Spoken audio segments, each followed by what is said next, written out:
Good evening, my dearest. Então, pessoal, é o seguinte, aqueles que já são meus alunos e não são meus alunos, eu separei aqui 8 dicas, podia ter mais, mas pelo menos eu tenho uma listinha aqui de 8 dicas para vocês aprenderem uma língua estrangeira. Então, vamos levar em consideração que vocês querem aprender o inglês, que é uma língua que é diferente da nossa, né? Não é que nem o espanhol, que tem uma certa semelhança. Mas isso serve para qualquer língua que você queira aprender, tá?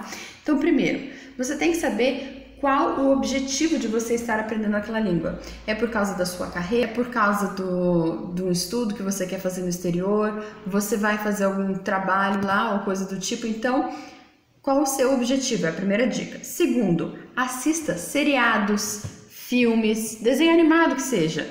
E por que é interessante fazer isso? Porque vocês vão pegar, por exemplo, seriado, você tem os mesmos atores, né, que estão ali naquele mesmo contexto em vários episódios, e aí você consegue aos poucos ir desenvolvendo vocabulário naquele contexto que eles estão inseridos. Logicamente, se você começar assim com um seriado que tenha assuntos relacionados com o cotidiano, facilitam muito a vida, tá?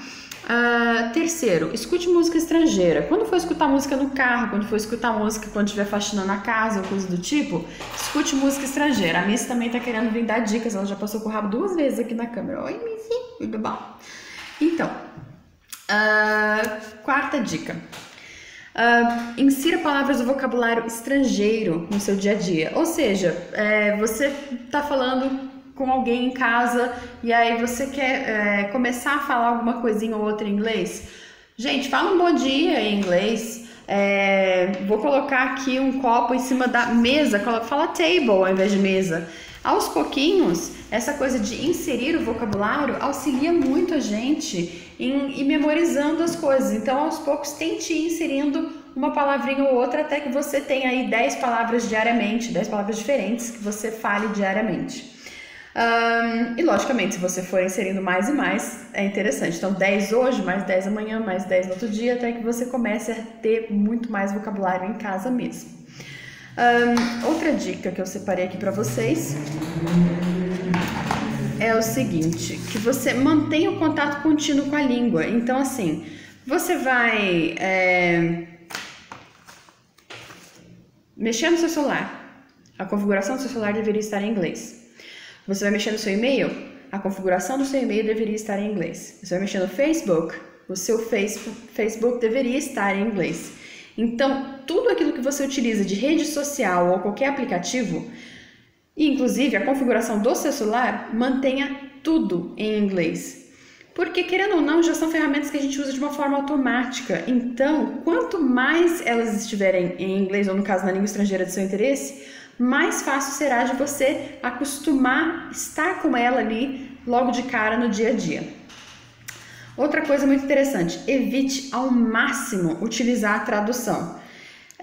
Eu tenho algumas dicas para quem é viciadinho em tradução. Gente, pensa comigo, primeira coisa. Quando você era pequeno e você estava aprendendo a sua língua mãe, que no caso nosso é o português. Então você estava lá escutando os pais falando português e tal. Você traduzia para qual língua quando você não entendia os seus pais? Não traduzia, né? Você só entendia o contexto. Exatamente a mesma coisa. Então não traduza no inglês, porque não faz sentido você traduzir para o português. Você simplesmente está criando um atalho que é mais fácil para o seu cérebro inicialmente, mas que posteriormente isso aí vai se tornar um vício. E depois você não consegue mais soltar dele. É como se fosse uma perna engessada que o médico fala para você, não põe o pé no chão, você põe o pé no chão, aí trinca de novo o osso, você tem que continuar utilizando o muleta. É basicamente isso, você não consegue recuperar aquele osso. Outra coisa que você pode fazer, caso queira pesquisar algo, tente um dicionário direto na língua estrangeira. Logicamente que isso acaba acontecendo para quem é um pouquinho mais avançado na língua estrangeira. Talvez com o básico você não consiga tanto fazer uma pesquisa no dicionário de língua estrangeira. Porém, há a possibilidade de você entrar, por exemplo, no Google Imagens e procurar aquela palavra que você não conhece diretamente no Google Imagens, principalmente se tratar de um objeto ou alguma coisa que seja do dia a dia, que talvez tenha ali até a foto de uma ação no Google Imagens. Outra coisa, a 7ª dica de hoje. Adicione estrangeiros em suas redes sociais e tente manter um contato diário com eles. Por que isso? Porque você vai tentar falar com quem não fala português. Então, você quer falar com chinês, você vai tentar falar chinês com chinês. Ele não fala português, não tem outra opção.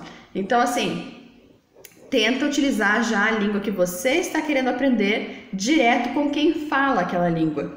E que não tem outra opção, exatamente porque você vai ter que se virar nos 30 para falar com ela. 8ª dica, tenha paciência, porque você demorou para aprender a sua língua mãe. No caso, para começar a entender o português, a gente leva um pouco mais de 1 ano para a gente entender tudo que os pais estão falando para a gente ainda não entende tudo que eles falam. Quando você é muito pequenininho, por exemplo, você começa a entender sobre comida, sobre água, sobre o banheiro. Depois, você começa a entender um pouquinho sobre o que desenho animado está falando para você, ou o que o Teletubbies estava falando para você. E aos pouquinhos, você foi assistindo um pouco mais de programas na televisão, uma novelinha que a mãe estava assistindo, e daí você começa a pegar um vocabulário. Aí você começa a ir na escolinha você começou a ver historinhas e tudo mais, e começou a criar um outro vocabulário. Aos poucos, você começou a aprender a ler. Quando você aprendeu a ler, aí sim, você começou a inserir mais vocabulário ainda a partir de livros, a partir de textos, né? E depois daí que você começou a realmente escrever e repassar a simbologia da língua para o papel. Ou seja, não tenha pressa, porque assim como quem tem pressa para emagrecer, pode ser que tenha aquela coisa assim de, sabe, aprende algo muito rápido, mas também não consegue fixar para o resto da vida. Essa coisa da vivência com a língua estrangeira acontece da mesma forma com a vivência que a gente teve com o português. Então é uma coisa que você tem que fazer com que seja um hábito. Não adianta eu estudar hoje, não estudar amanhã, ou eu estudar 3 meses e depois parar de estudar e parar de ter contato totalmente, porque você vai esquecer. É normal, ok? Assim como o nosso corpo, o nosso metabolismo esquece do exercício, e você para de fazer exercício e vira um sedentário. Ele não vai continuar funcionando da mesma forma. Eu sei que eu faço esses exemplos maravilhosamente estranhos, mas é de uma forma que talvez ajude a desenhar para vocês o porquê da importância de cada uma dessas dicas. Eu espero que eu tenha ajudado vocês, espero poder continuar ajudando. Se vocês tiverem dúvidas, por favor, mande sua pergunta, mande sua dúvida. Eu estou disponível no WhatsApp o tempo todo. Não vou dizer 100%, tá? Porque o tempo todo também não tem como, porque eu também durmo à noite, também trabalho durante o dia. Mas toda vez que tem alguma mensagem, eu não deixo de responder ninguém, ok? Então, eu espero ter ajudado realmente. Um beijão, uma ótima noite para vocês, uma ótima semana.